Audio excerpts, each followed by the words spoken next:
perfect wok toss noodles don't happen by accident.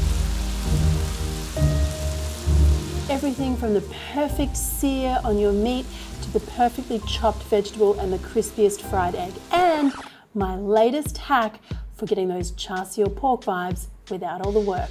Let's do this, my friends. We're making Char Siu pork noodles.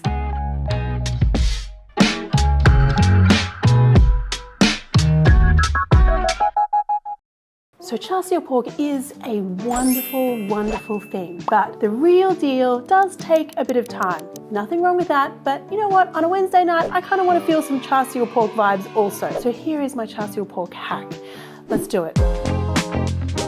Starting off with pork mince.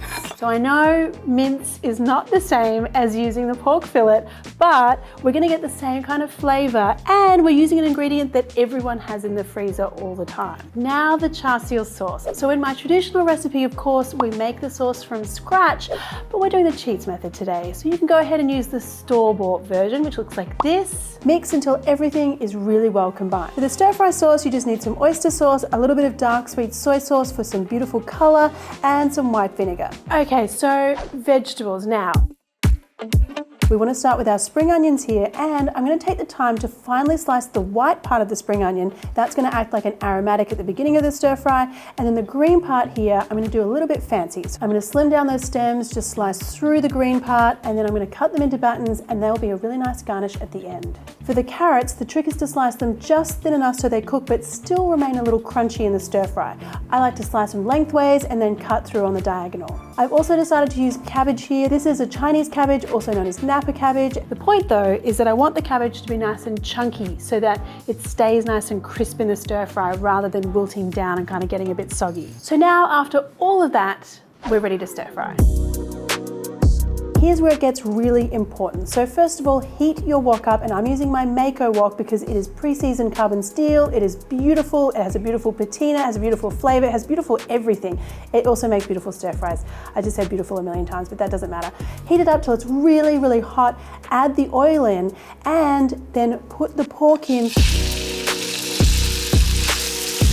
Spread it out, and then here's the thing, just let it sit there so it gets really, really caramelized on the bottom. You almost want it to smell like a hamburger before you flip it over.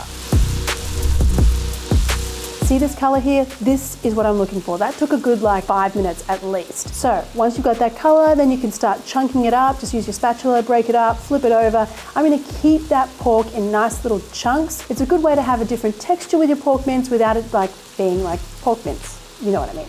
Now we can go in with the onion and the garlic, the spring onion, just the pale part from the bottom first. And now always stir fry hard vegetable to soft. So going in with my carrot, toss the carrot around, then add the cabbage, toss the cabbage around. Cooking this way, searing the meat, adding the ingredients one by one means that your stir fry will be really lovely and caramelized rather than kind of all soggy. See, when I pull my spatula through like this, you don't get all of that kind of runny, soggy juice down the bottom. This is perfect.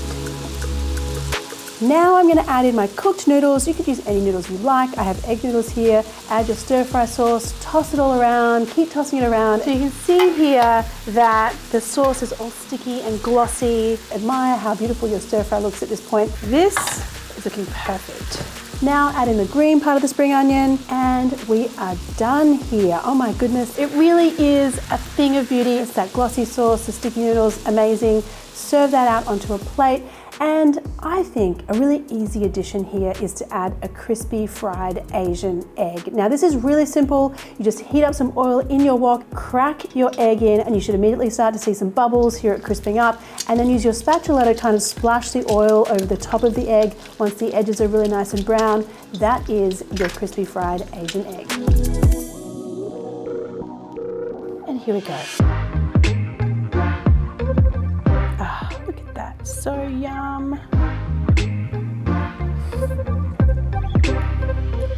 I love that I'm getting Char Siu barbecue pork vibes right now, but I didn't have to go to the trouble of making it from scratch. Yum. Noodles, the sauce, the vegetables are perfectly on point, just slightly crunchy. I mean, so